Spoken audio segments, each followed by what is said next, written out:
Okay. So welcome to the infamous Room 14, the most haunted room. Now it's interesting, there are two most haunted rooms here, which is supposedly more haunted. The other one are divisible by 7. Now, because the other room is room 7. This is room 14. I haven't stopped in room 21 yet to see if that also has anything to it. But of course, the rooms are numbered completely differently. Shows probably a coincidence than they were decades ago. And also, this hotel has no room 10 and no room 13. That's right. Yep. I was born on the 13th. It's my lucky I know, it's number. a horrible stereotype. This says a lot about you. Triskaidekaphobia. Fear of the number 13. Yep. Probably started because of 2 reasons. The Catholics believe that Christ was crucified on Friday the 13th. And of course, the Templar Knights were excommunicated by the King of Spain on Friday the 13th. I was born on Friday the 13th. Let's Yeah. get away from this. However, according to Nordic Mist, 13 is a lucky number. Mm-hmm. There you go. That's right. You have a little Nordic inside you as well. So the Nordic Mist, you couldn't go on to your adventure party, basically, for lack of a better term, or your expedition cannot proceed without 13 members. And it wasn't like someone says, like, oh, because the 13th member would get killed, right? Like, no, they all of them were supposed to go out. They were all supposed to come back. All right, the 13 was a lucky number in many cultures around the world. It's just weird that we adapted as an unlucky one. So there's a lot of hotels and inns that don't have a 13th room or a 13th floor. If it's a higher building, there's no. They just skip over it. Yeah, exactly. Yep. If you think about it, in the movie that someone mentioned earlier, 1408, technically it was probably 1308 because it was the 13th floor. Technically, it's numbered 14, but if most hotels skip number 13, in that movie and book or short story, which was based on by I think Stephen King, right? He did that on purpose. 1408 is technically the 13th floor of that hotel. Have you ever been in a hotel where they just literally don't? It's there. They Yeah. don't use it. Yeah. Yeah. The Congress Hotel in Chicago, which I investigated 5 years ago, has the 13th floor. It's unused. It's what? Wow. Storage. Yeah. Yep. There's a room in there, which rumor has it is what the movie 1408 is based on. Because if you look across the molding of that hallway, the molding would take a break at every room, the door where the door is, right? And there's a place where there's clearly a door that was walled up. There's a whole room in the Congress Hotel that no one has access to. You had to go across the street with a telescope to see into the room. Ooh. Yeah. Isn't that interesting?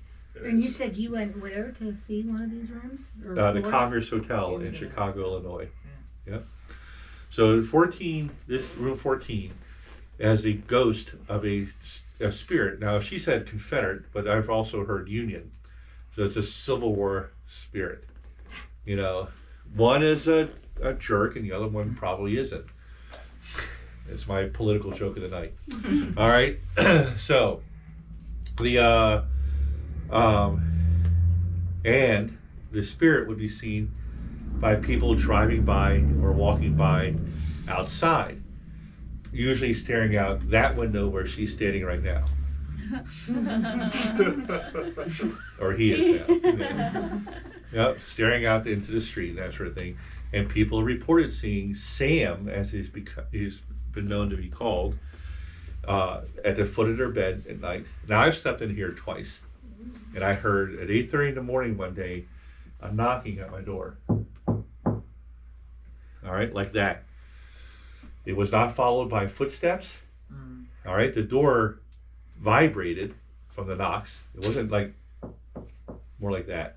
It was like 3 consecutive knocks. I was laying in bed, It was 8:30 in the morning, which is way too early for me to be up. I was gonna say, were you sleeping or were you already up? I was already up, but I was going through my phone for messages I got the night before. I was just laying right there, and I heard on the door.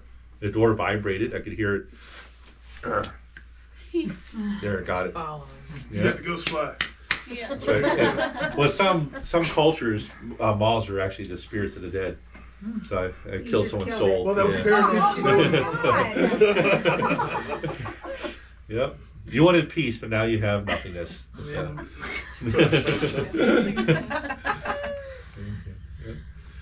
Butterflies actually, but occasionally Yeah. moths too. Yeah, but so room 14 here is where Sam haunts, and he's haunted here for many, many years. People staff at the hotel have seen and heard him, or at the very least, felt his presence here. Mm. All right, they have seen him in this room, but also in this one, because this is a suite. It's not just. Oh, it's a sitting room.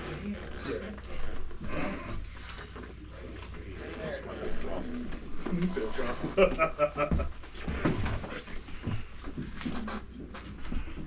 Let me grab him. Oh, sorry.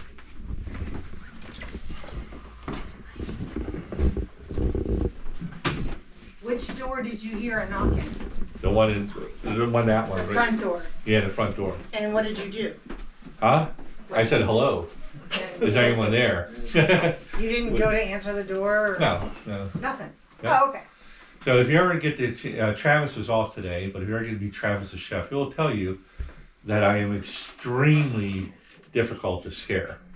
I've been to the most haunted places in the United States, some of the most haunted places in Europe. I've gone where, as they say, angels fear to tread. All right. I used to be scared early on, but after like the 100th weird thing that's happened, I think it was Waverly Hills Sanatorium that kind of eliminated my fear of haunted things, because that was definitely the scariest thing that technically happened to me, in which I saw a shadowy figure walk directly toward us during an investigation. Is there anyone still in the other room? Yeah. Okay. Oh, okay. Sorry. No worries. So during the investigation of Waverly Hills Sanatorium in Louisville, Kentucky, all right, we were told by an investigator who had previously investigated the location that go to the 3rd floor at some point during the evening, aim a laser pointer down the end of the hallway, and just wait. Don't use any lights.